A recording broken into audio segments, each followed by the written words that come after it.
Good evening. Good evening.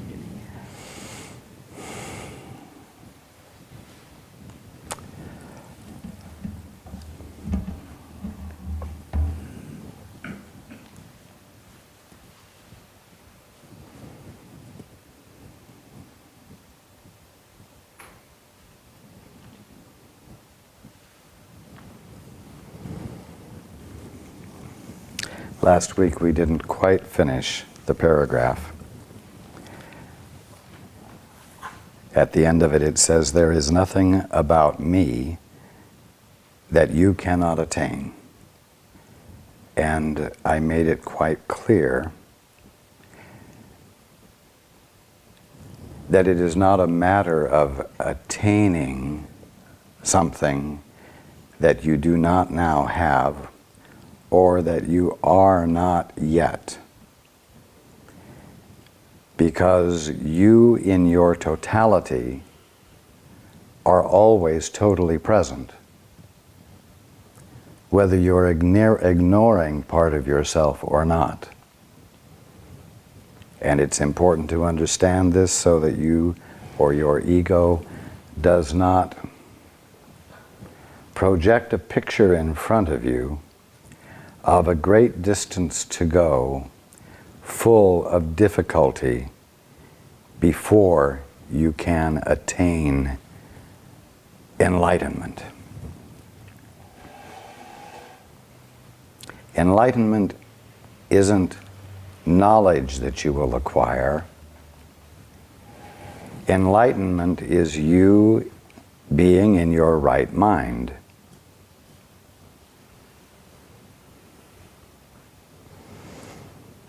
It is you not being unconscious of any aspect of your infinite self.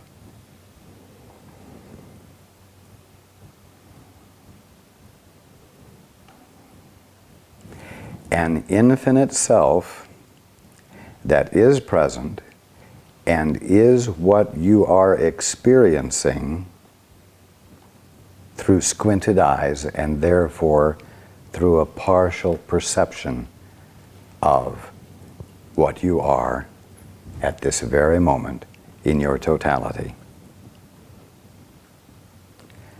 I have nothing that does not come from God.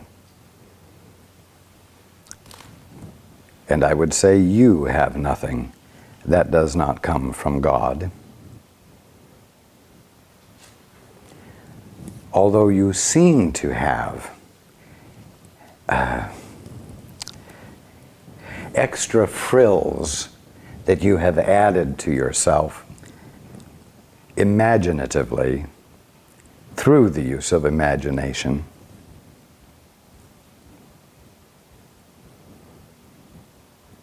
the difference between us now is that I have nothing else.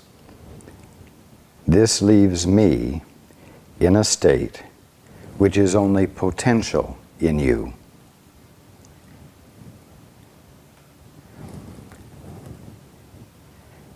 And I will say, it's potential and actual at the same time. It's only potential in you at the moment because you are conscientiously engaged in interposing definitions of everything which you prefer to what God is actually being there. Because you get an ego hit from being apparently and deludedly capable of having a private creation of your own. The hit you get from this very real seeming fantasy that you can create something is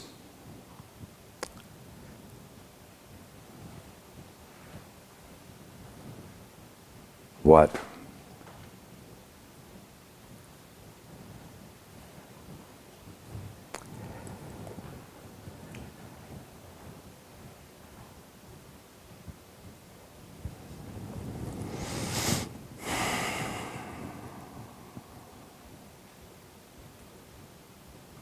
is what addicts you to your attachment to illusion rather than desiring to know what is real.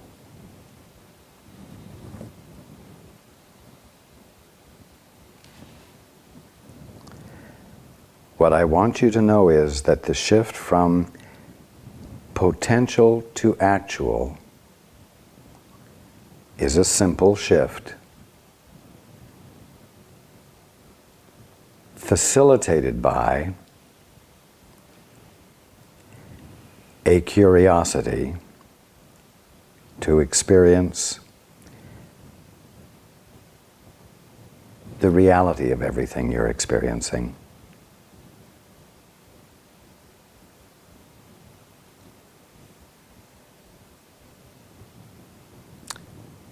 And so you will find me harping on the simplicity of awakening, the simplicity of shifting from potential to actual. In a way, it's the simplicity of a miracle, which is a sudden shift of perception.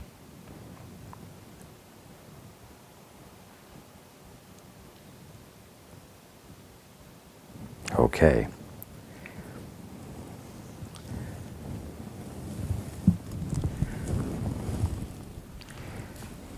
Let us continue with the next paragraph.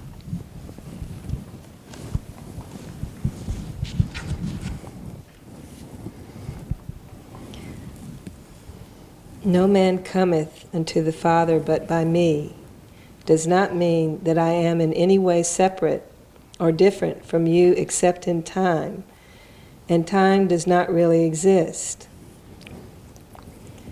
The statement is more meaningful in terms of a vertical rather than a horizontal axis, which we discussed last week.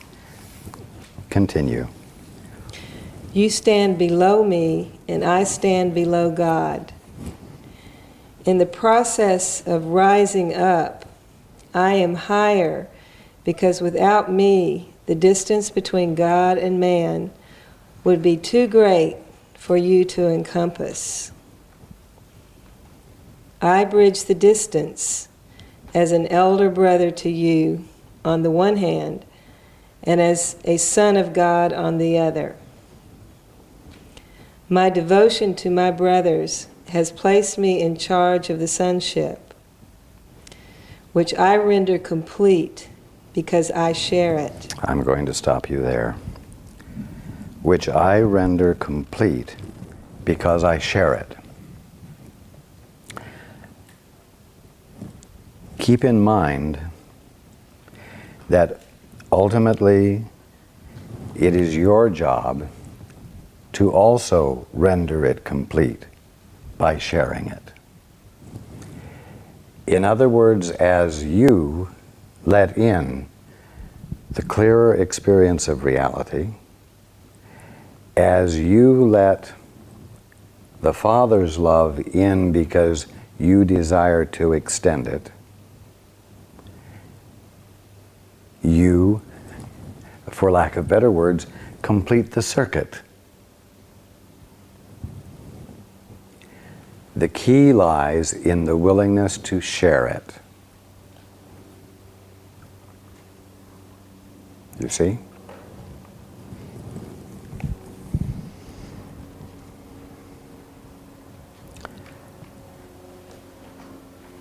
You will never be in charge of the sonship,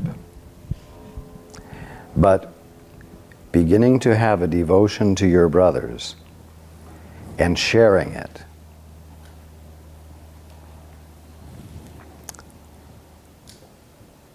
is like bringing both poles of a battery into play, where there is power, where there is a completed circuit. Continue.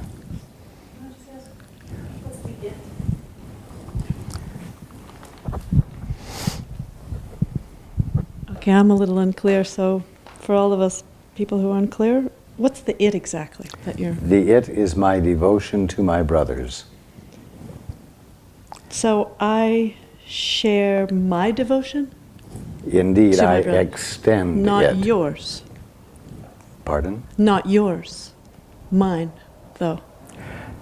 Like, that's something that I think people get really confused. They share your devotion and not theirs.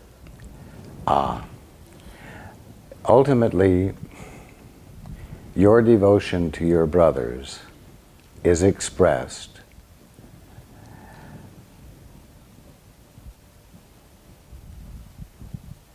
by your turning to the Father and asking, what is appropriate for me to be in this circumstance or this situation? Show me what to do. And the Father shows you what to do, and love finds expression in you that is extended to your brothers, uncovering your brother's innocence and yours as well. But as I've said before, you have to have an object of your affection. And that is what your devotion to your brothers is. It's you having an object of your affection.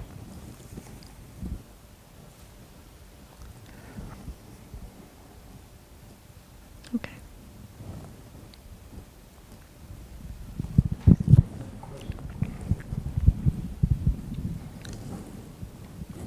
You're in charge of the sonship. Is that something like what's described in the Urantia book, and Michael in charge of the sonship?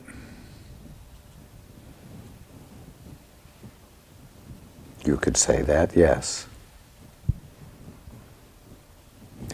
I am in charge of the sonship in the sense that it is my function to facilitate the sonship coming back into full conscious awareness of its divinity, so that no part of the sonship seems to be separated off from another, not experiencing its unity and inseparability.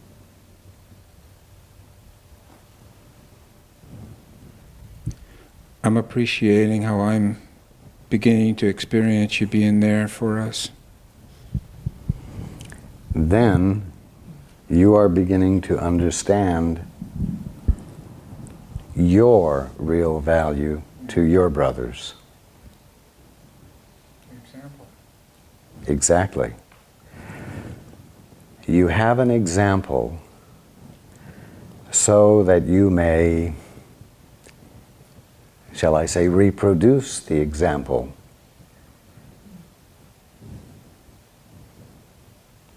You do not have the example so that you can say, wow, I am significantly loved and blessed. And I know that my brother is significantly loved and blessed by Jesus as well. And then go along your way doing your things without having a conscious, committed, intimate relationship with your brother, where you extend it because you have a devotion to him or her, you see? This isn't about everyone realizing how wonderful I am, or how significantly blessed you are because I exist and haven't shirked the opportunity to be devoted to you. That's not what it's about.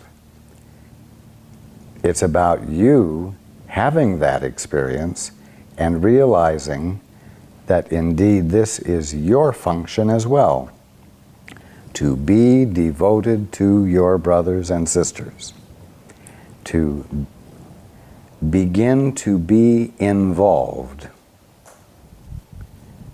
in a brand new way. not at the level of manipulation for self-protection, but at a level of relating to your brother for the sole purpose of mentoring, being a blessing to your brother or sister.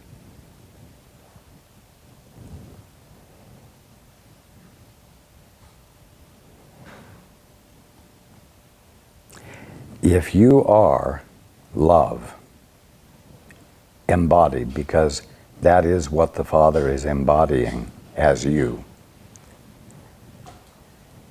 then your function is to be consciously experiencing being love.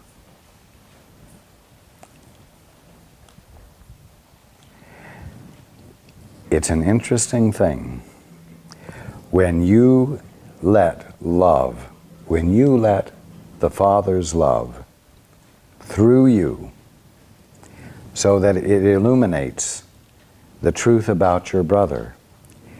The illumination that illuminates your brother casts back on you. And if you are not devoted to your brother and you are not extending love, the darkness that is there is the darkness that is where you are.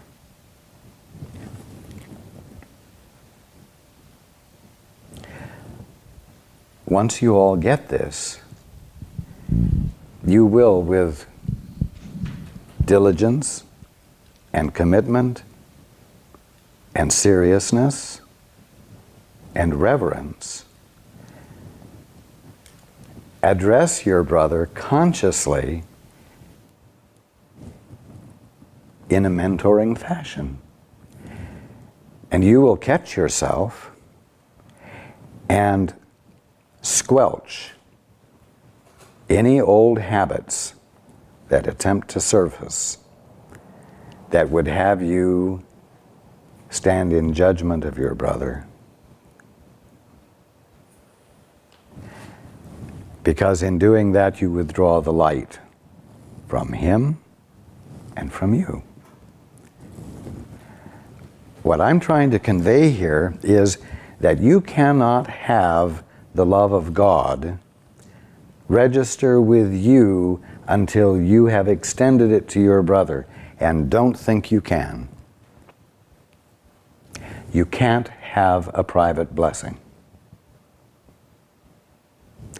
Privacy is the derivation of the human condition, which all of you profess to want to escape.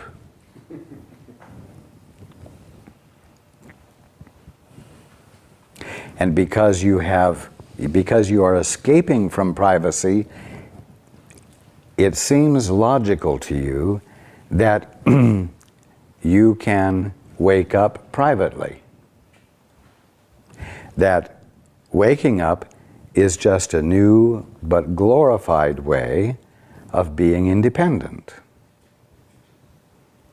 That is not true.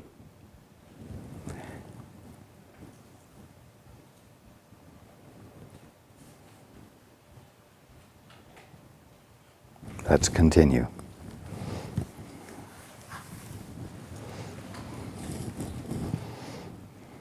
This may appear to contradict the statement, I and my Father are one.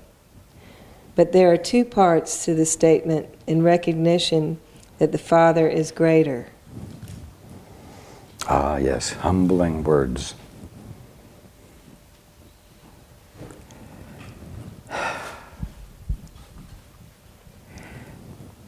I'm going to put it this way. If you will imagine that you're a puppet hanging from the strings that the Father is holding, you will know exactly where you stand in reality.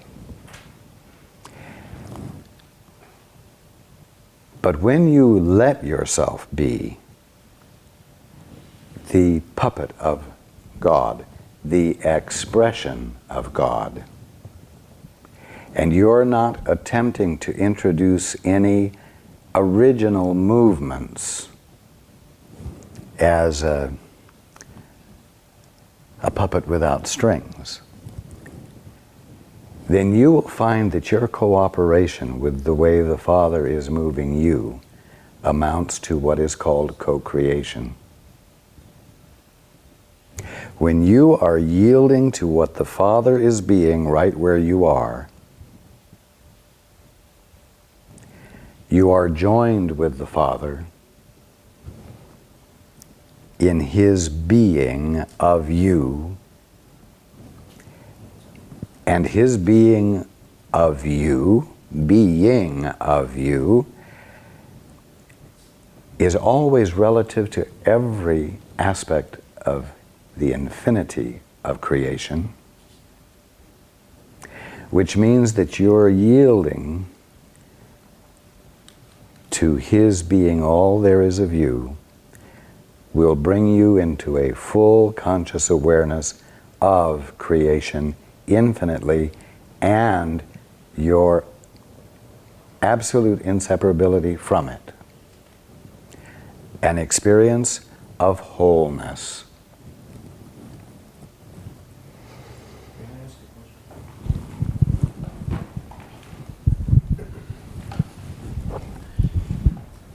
I can see where this could be an area of a lot of confusion and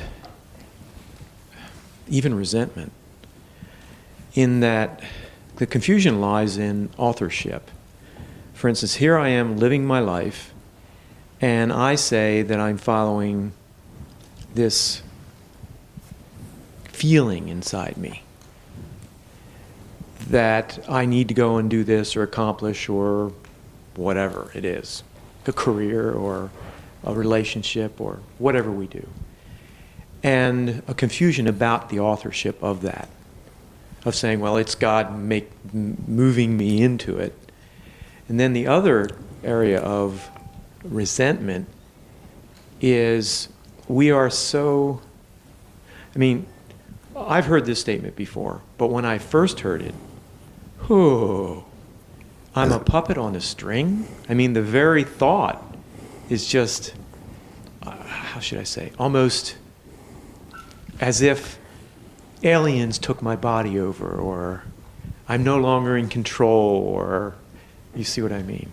Indeed. And I am coalescing to these concepts, but nevertheless, when I hear them, I still feel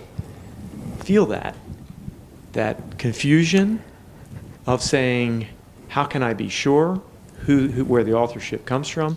And the second thing, of course, is the whole concept of being controlled. Indeed. I just wanted to make that statement. Yes.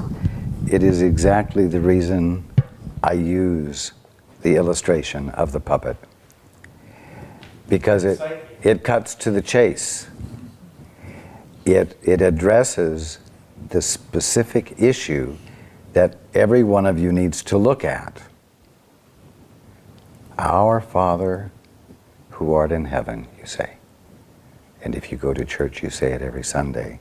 Hallowed be thy name. Thy kingdom come. Oh, that's wonderful, isn't it? The thought of it. Thy kingdom come. Thy will be done in earth as it is in heaven. You say that, but you never stop to really think about what it means. Thy will be done, not mine. Thy will. If that doesn't mean being a puppet, what does it mean? If yielding to the Father's will is your function, then what are you but a puppet of the Father? You don't mind using the words, well, I'm an expression of God. But an expression of God is God expressing Himself. It isn't something separate from God expressing itself. You see? And you're a puppet too? Absolutely. at this moment, I am yielding to the Father, Paul is yielding to me, Paul is yielding to the Father.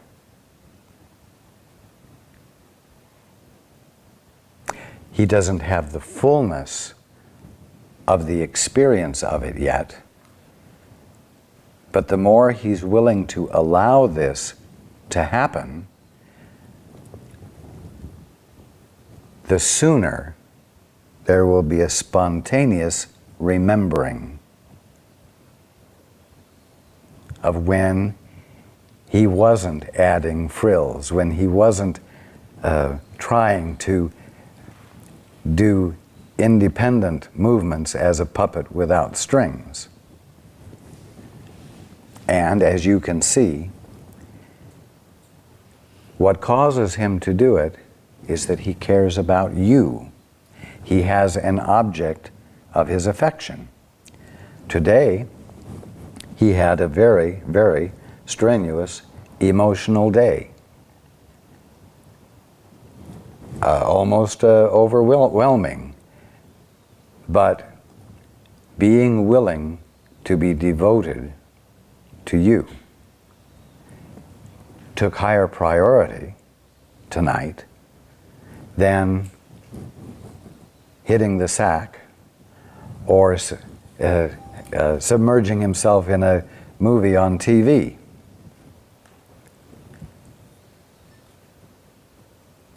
So,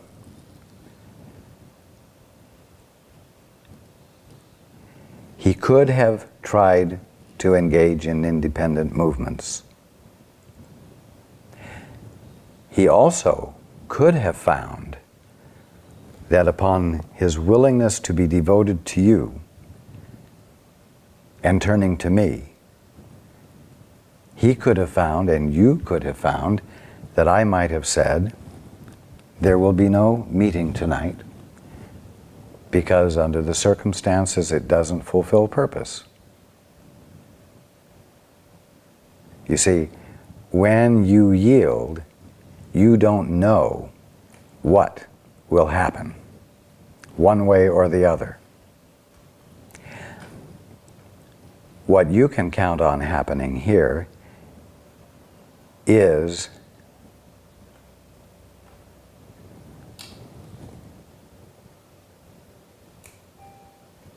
that when he yields to me, when Paul yields to me, and I am yielding to the Father, everyone will be blessed.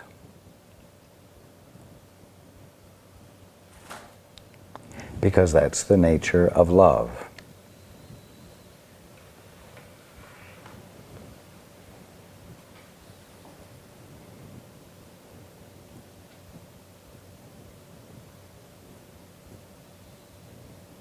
Does that answer your question?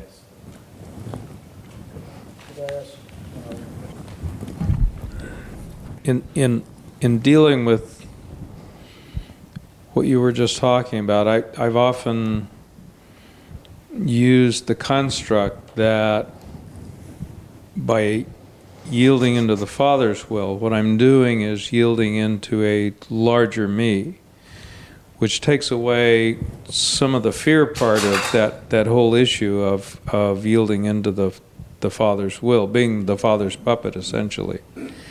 And my question to you is... But where did that image come from, or that concept come from? It came from knowing that I'm much larger than I allow myself to see. But where did that knowing come from? Came from somewhere inside. Before or after you got in touch with your guide?